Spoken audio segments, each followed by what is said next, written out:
Sí. Ok. A ver, el tema de fuentes del derecho internacional privado lo habíamos estado viendo en la clase anterior.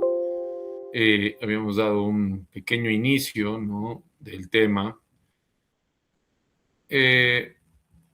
¿Cómo lo vamos a explicar, digamos, de una manera que se pueda entender, que lo puedan entender ustedes? Aquí, como podrán ver, la primera parte tiene que ver sobre una idea sobre lo que son las fuentes del derecho, ¿no? Que todos más o menos ya sabemos cuáles son las fuentes del derecho, o qué son, mejor dicho, qué son, ¿no?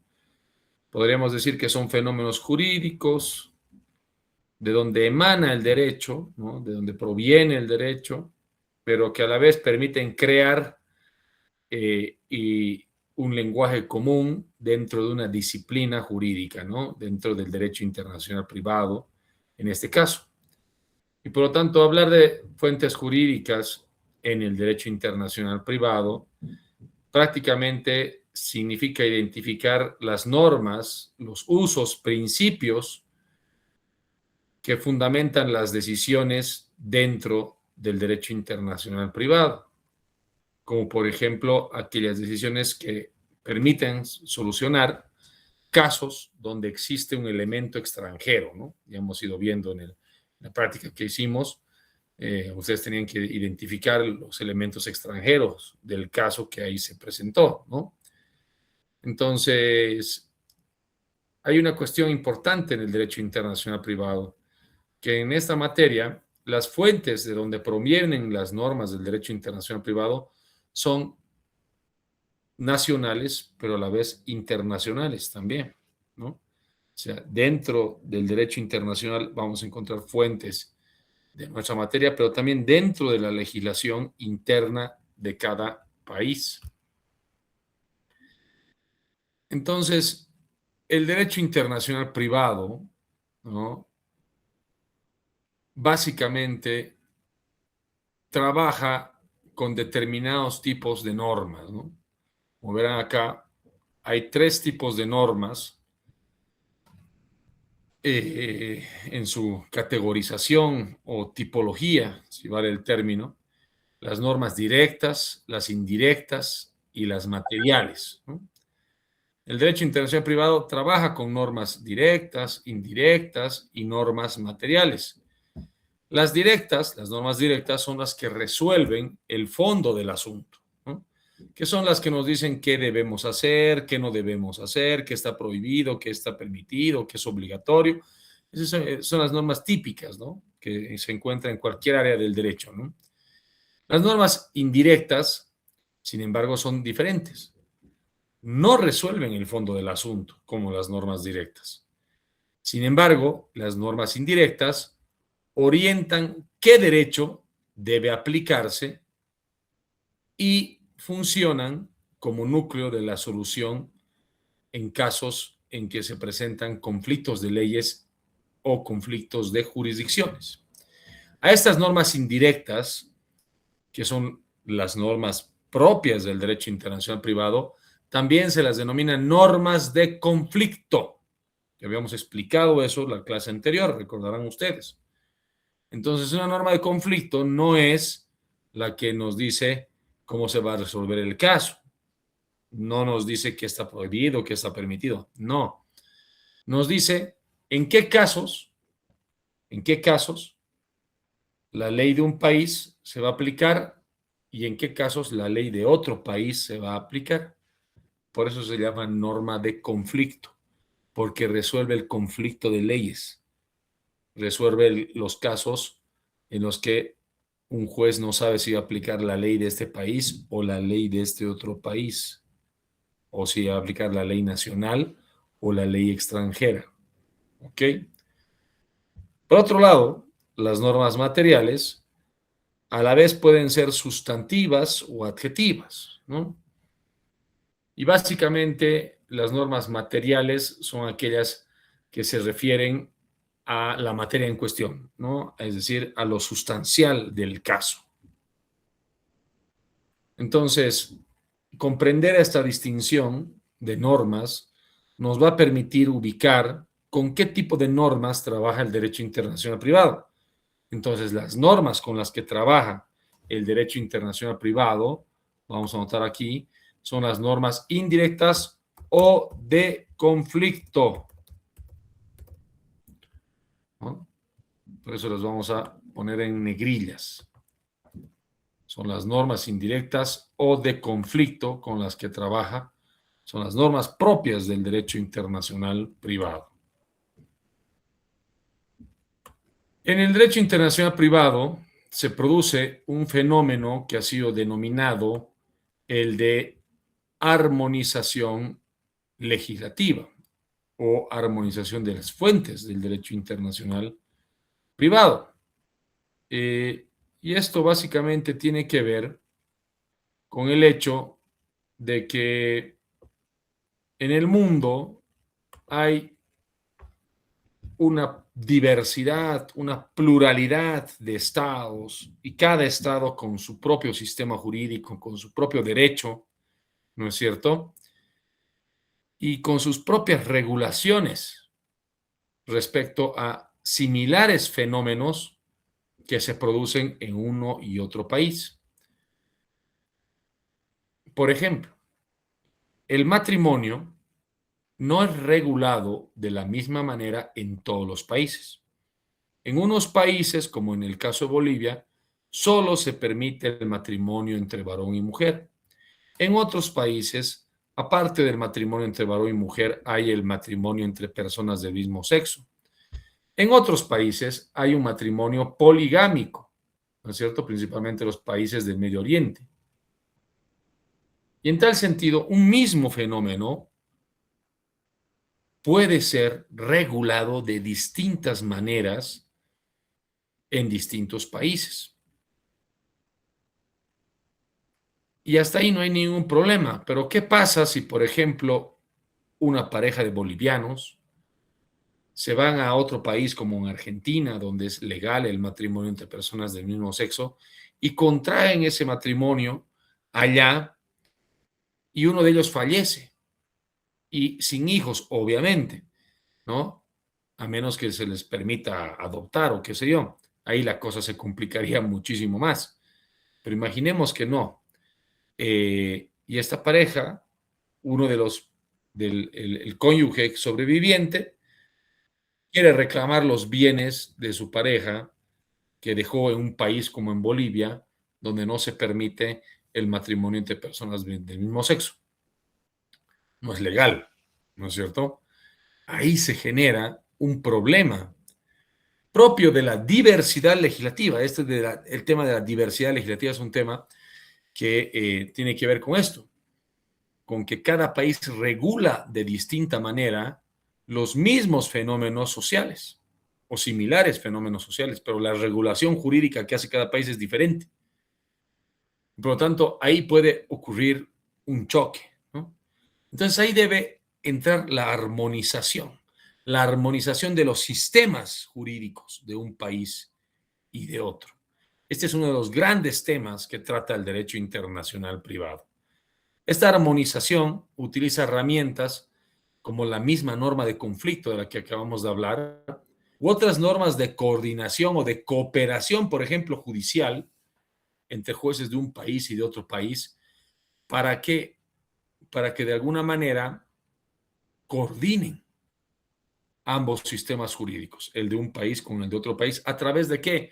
De las relaciones entre sus jueces, a través de la cooperación judicial internacional, que es un tema que vamos a llevar más adelante, mucho más adelante, ¿no?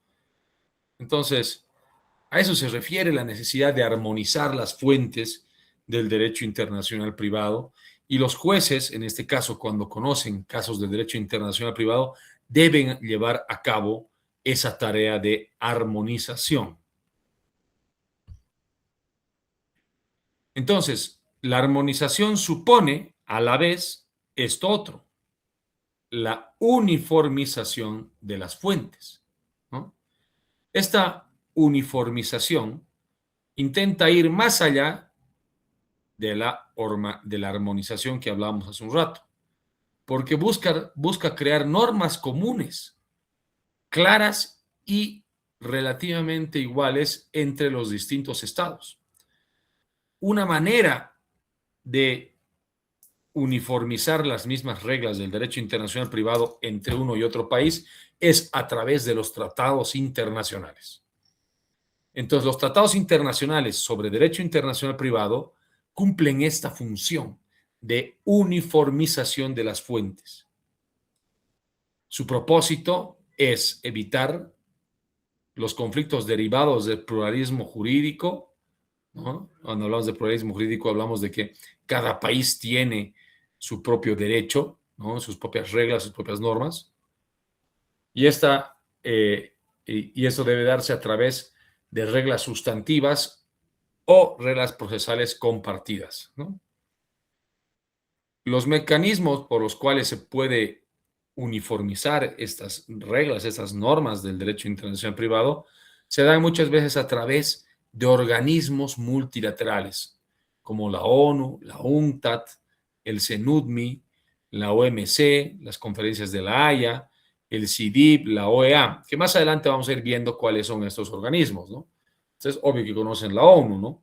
La OMC, Organización Mundial del Comercio, el CENUDMI, que es la Comisión de Naciones Unidas para el Derecho Mercantil Internacional, ¿no? Y así, básicamente, ¿no? Pero vamos a ir viendo más adelante estas organizaciones, ¿no? Entonces, esto es la uniformización de las fuentes, ¿no? Que Bolivia, al igual que otros países, adopten a través de acuerdos entre los estados las mismas reglas del derecho internacional privado. Perdón, como que se me está secando mi garganta.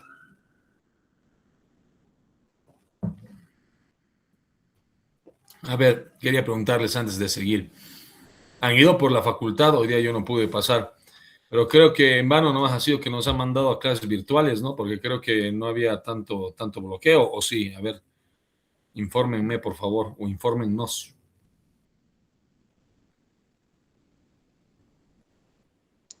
Sí, Doc, no había mucho bloqueo. Como que ha sido en vano, ¿no? Lo de Pues las clases virtuales. por acá había normal paso. En Quillacoya había bloqueo en Guaycule. En Quillacoya.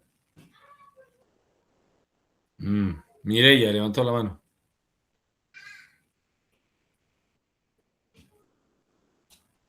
Mireya, no lo escuchamos. Quería decir algo, Mireya.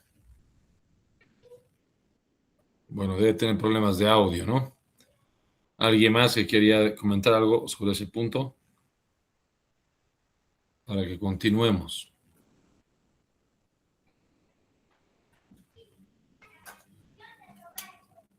Bueno, seguimos. Entonces, ¿cómo se clasifican? No sé qué pasó aquí, lo puse mal. Ahí está. ¿Cómo se clasifican las fuentes del derecho internacional privado? ¿No? Hay dos grandes clasificaciones. Fuentes nacionales. A ver qué dice. Están sacando un comunicado que mañana va a haber clases virtuales. ¿Mañana? ¿Otra vuelta? O sea que mañana ahora sí va a haber bloqueos o cómo es la cosa. Sí hay un comunicado donde dice que va a haber clases virtuales, Doc. A ver, Supuestamente póngale. mañana va a estar peor el bloqueo, doctor. Eso dijeron. Que hoy día no estaba mucho, pero mañana va a estar mucho más fuerte el bloqueo. Va para peor el tema este, ¿no? La verdad, Hoy día ¿quién era de quisiera estar? prueba, mañana va a ser el oficial. ¿Podrían mandar ese comunicado al grupo, doctor, por favor? Sí, a ver, por favor. Lastimosamente los de la COP están obligando a los trabajadores fabriles.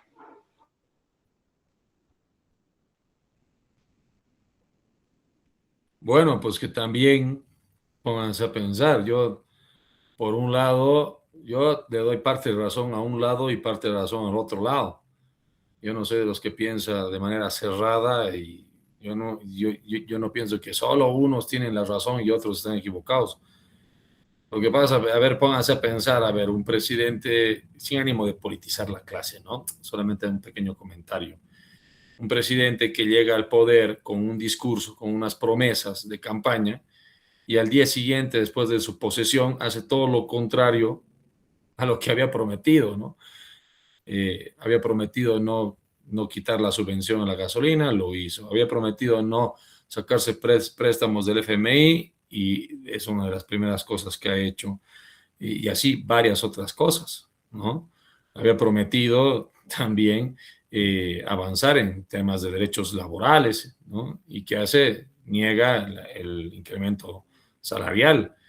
Yo creo que en lugar de que, y claro, ahí quizás la COP ha exigido mucho, obviamente, pero el gobierno debería decirle, bueno, a ver, en lugar de pedir incremento, veamos cómo generar fuentes de empleo, ¿no? Puede haber salido por otro lado eh, eh, para un poco hablar de un tema que es más importante. Creo que es más importante generar fuentes de empleo que andar cada año aumentando el salario. Claro que también es importante aumentar el salario, pero eh, el gobierno podría haber dicho otra cosa en lugar de haber dicho, bueno, a ver, dígame qué cosa le tengo que quitar o a quién le tengo que quitar, dijo el ministro de Economía, y algo para dárselo a ustedes, para aumentarles el sueldo, cuando, fíjense, el presupuesto general del Estado, el que ha enviado el presidente a la Asamblea Legislativa, tiene un 40% de aumento en los sueldos de los ministros. Los ministros han aumentado el sueldo. O sea, fíjense, ¿no? O sea, para unos hay incremento y eso es lo que el pueblo está enojado, ¿no? ¿Por qué la clase política en plena crisis no se bajan los sueldos? ¿Por qué a los de abajo nos tienen que afectar y no afectan a los de arriba, ¿no? Es más, privilegian a los empresarios quitándoles el impuesto a las fortunas, dándoles una serie de facilidades para las importaciones, abriendo el mercado sin necesidad de cubrir el consumo interno sobre la carne, por eso la carne está tan cara, ¿no? Hoy en día ya es un artículo de lujo comprar carne, precisamente por esas políticas de apertura sin límites para las exportaciones de la carne. O sea, ahorita el precio de la carne está al precio internacional, al precio que los ganaderos están vendiendo en otros países. O sea, fíjense, o sea, hay muchas razones de por qué también esta gente, o sea, no en el sentido despectivo, sino todos los que están en bloqueo, en los bloqueos, tienen razones para bloquear, ¿no? O sea, ellos no lo hacen para perjudicarnos. O sea, yo no he escuchado a ningún bloqueador decir, a ver, estoy bloqueando para perjudicar a los de la ciudad. O sea, es un discurso que nos hacen creer, ¿no? A aquellos que les importa que no hayan bloqueos. Entonces, hay que pensar bien, chicos. Yo creo que hay muchas cosas, muchas razones de por qué hay gente que está muy molesta con este gobierno y no es para menos, ¿no? Fíjense, es como si ustedes, su pareja les prometiera amor y una vez que se casan comienza a salir con otras personas y engañándoles a ustedes. Entonces, ¿qué harían ustedes? Pues, ¿no? O sea, es lo mismo aquí con el presidente, ¿no? Y él creyó que la gente no iba a reaccionar. Mal cálculo, porque en realidad Bolivia es un país donde la gente no se deja, para nada, ni unos ni otros se dejan, ¿no? Y eso en el fondo es bueno, porque por un lado hemos sacado un tirano del poder, ¿no? Y vamos a sacar a cualquier tirano que venga, ¿no? O sea, tenemos una vocación de libertad los bolivianos, ¿no? Solo que tenemos ideas radicalmente opuestas en muchos temas, pero yo creo que estamos de acuerdo todos en que no vamos a aceptar ninguna clase de imposiciones de ningún político o de ningún sector político, ¿no? Y eso creo que habla muy bien de la conciencia democrática del pueblo boliviano en general, ¿no?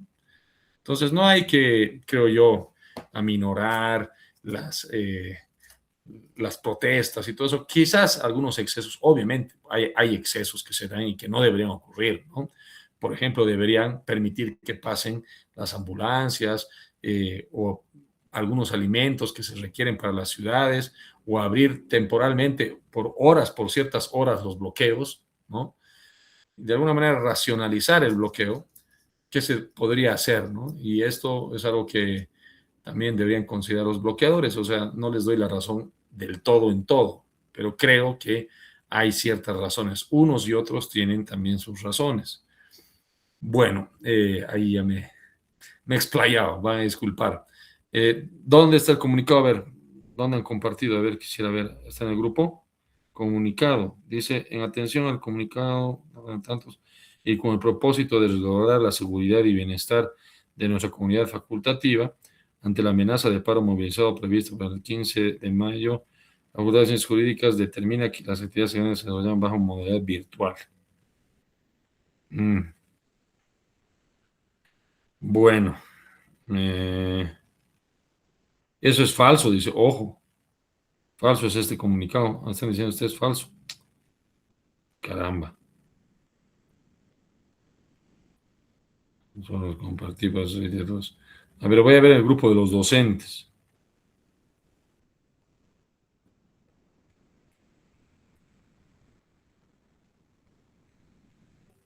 En el grupo de los docentes no han compartido nada, chicos, no se alegren. Si mañana va a haber bloqueo, si no van a poder llegar, no vayan, pues, chicos. O sea, también, ¿para qué van a arriesgarse? Total, por una clase no se van a morir, ¿no? Y sus docentes tampoco se van a morir. Entonces, pero si está muy bloqueado, entonces no vayan. Pero si no, lleguen nomás a la universidad y pasen clases, ¿no? Ahí veremos cómo se dan las cosas en el transcurso de la mañana, el día de mañana, y ahí seguramente tomarán determinaciones nuestras autoridades, ¿no?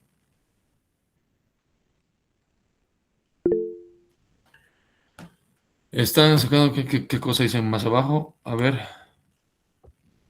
No hay nada más, ¿no? Bueno, a ver, avanzaremos un poquito más y nos vamos a descansar, ¿ok? Seguramente deben estar cansados y la próxima clase vamos a acabar el tema y la subsiguiente hacemos la práctica, ¿ya? Yo creo que el examen del primer parcial va a ser de los 2 primeros temas. A menos que con esto de los paros nos amplíen el plazo para el calendario para los exámenes, ahí ya vamos a poder avanzar un tema más, pero por lo pronto va a ser del tema 1 y 2, ¿ya? Seguimos. Entonces, hay normas de naturaleza estatal, o sea, hay normas de derecho internacional privado de naturaleza estatal, pero también de naturaleza internacional, ¿ya? Entre las principales fuentes se encuentran las que ustedes ven ahí en pantalla, ¿no? Los principios generales del derecho, la costumbre jurídica, las normas escritas de naturaleza estatal, o sea, la legislación estatal, la legislación internacional, es decir, los tratados internacionales, y por último, los derechos subjetivos y la autonomía de la voluntad de las partes. Podría decirse, el grueso de las fuentes del derecho internacional privado. Subsidiariamente podríamos incluir a la jurisprudencia y a la doctrina también como fuentes subsidiarias del derecho internacional privado. Como Bolivia no cuenta con un código de derecho internacional privado, lamentablemente, como ya lo decíamos en alguna clase, estas fuentes deben reconstruirse de manera sistemática a partir de normas dispersas, ¿no? Tristemente, las normas de derecho internacional privado están dispersas en tratados, en la legislación nacional, ¿no? Básicamente. Entremos uno por uno a cada uno de estos principios. Vamos a ver ahora los 2 primeros principios, ¿no? Los principios, perdón, las 2 primeras fuentes del derecho internacional privado. Los principios generales del derecho internacional privado y básicamente la costumbre jurídica, ¿ya? Los principios del derecho internacional privado tienen que ver básicamente con el derecho internacional público, con el principio de soberanía del Estado, el de la igualdad jurídica de los estados, el del respeto a la integridad territorial y a la independencia política de cada estado. Cada estado es libre de establecer su propia legislación y de ahí que cada estado va a regular de determinada manera ciertos fenómenos sociales. Entonces, a partir de ahí, es importante entender que los principios del derecho internacional privado están vinculados al derecho internacional público también, y que su base se encuentra ahí, en el derecho internacional público. De ahí que primero ustedes estudian derecho internacional público y al año estudian derecho internacional privado, ¿no? Entonces, la función de los principios del derecho internacional privado es el de orientar la interpretación de las normas jurídicas, ¿no? Y así evitar soluciones incompatibles respecto a la convivencia entre los estados, ¿no? Lo que debe hacer un juez es siempre armonizar la legislación de un país y la de otro país a la hora de resolver los casos de derecho internacional privado. Ustedes esto lo van a aprender a partir principalmente del tema 4 o 5, ¿no? Cuando estemos llevando cómo sea esa tarea de armonización de las normas de un país con la de otro país, ¿no? Asimismo, el derecho internacional privado tiene determinados principios específicos vinculados a las relaciones privadas transnacionales, ¿no? Entre ellos están el respeto al orden público nacional e internacional, la libertad contractual, la autonomía de la voluntad, la armonización de soluciones y la uniformización del derecho. El respeto a los derechos adquiridos permite dar continuidad jurídica a situaciones válidas creadas bajo otro ordenamiento. Estos principios reflejan una comunidad mundial o regional de intereses privados que comparte valores prácticos. En tal sentido, aquí se habla de autonomía de la voluntad.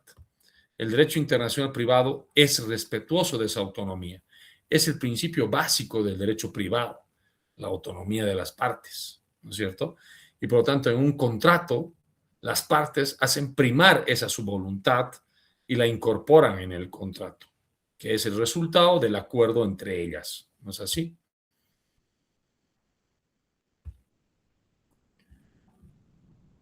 Por ahí también hay otros principios más sistémicos, si vale el término, que tienen que ver con el sistema jurídico, en este caso el sistema jurídico nacional, ¿no?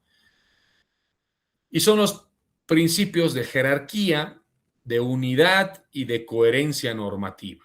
Son principios que el propio Kelsen trata en su magnífica obra Teoría Pura del Derecho. Estos criterios, estos principios, básicamente hacen a la estructura de un ordenamiento jurídico y al funcionamiento de ese ordenamiento. Entonces, el principio de la jerarquía, por ejemplo, nos ayuda a establecer qué fuentes del derecho son aplicables en determinados casos, ¿no? Qué leyes o normas son aplicables por su propia jerarquía, ¿no?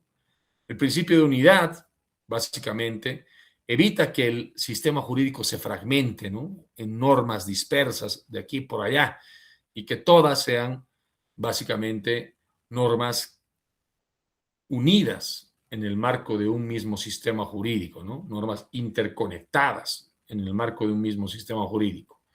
Y de ahí emerge el otro principio, el de la coherencia, ¿no? Que entre estas normas no hayan contradicciones. Y si hay una contradicción entre una norma que prohíbe hacer algo y otra que lo permite, tenga que resolverse esa contradicción, ¿no? Este es el problema de las antinomias, ¿no? Una antinomia se resuelve a través de distintos métodos. Uno de ellos es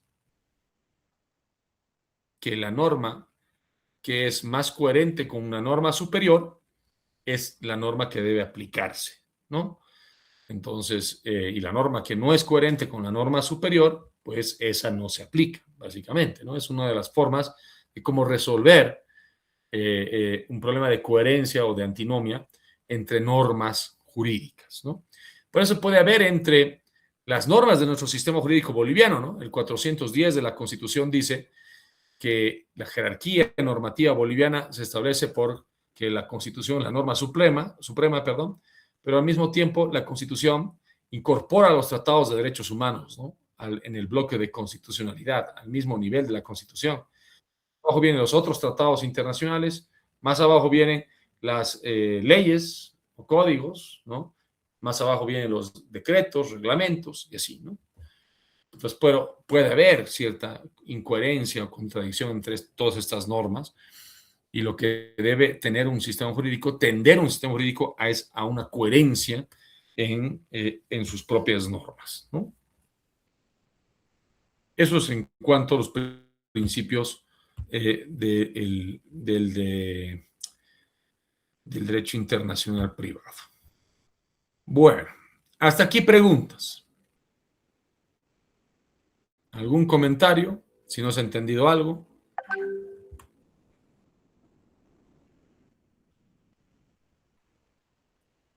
Esto obviamente está desarrollado igual en el texto, ¿no?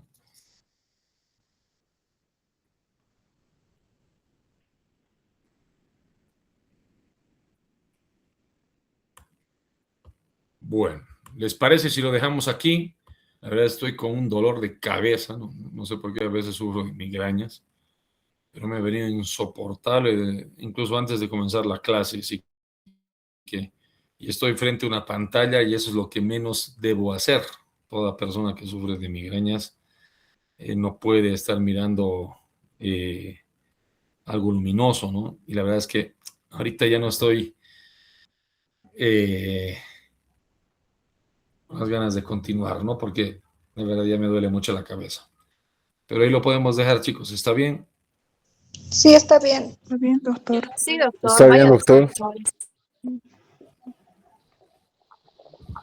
No se preocupe porque le he bajado un montón el brillo a mi pantalla, pero igual la verdad es que me duele la cabeza, ¿no? El día lunes vamos a terminar el tema, chicos. Nos vemos en la facultad. ¿Listo?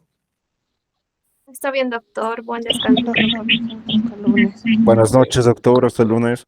Buenas noches, Nos vemos. doctor. Que les vaya bien. Hasta luego, doctor. Hasta el lunes, doctor. Cuídense todos. Bye, bye.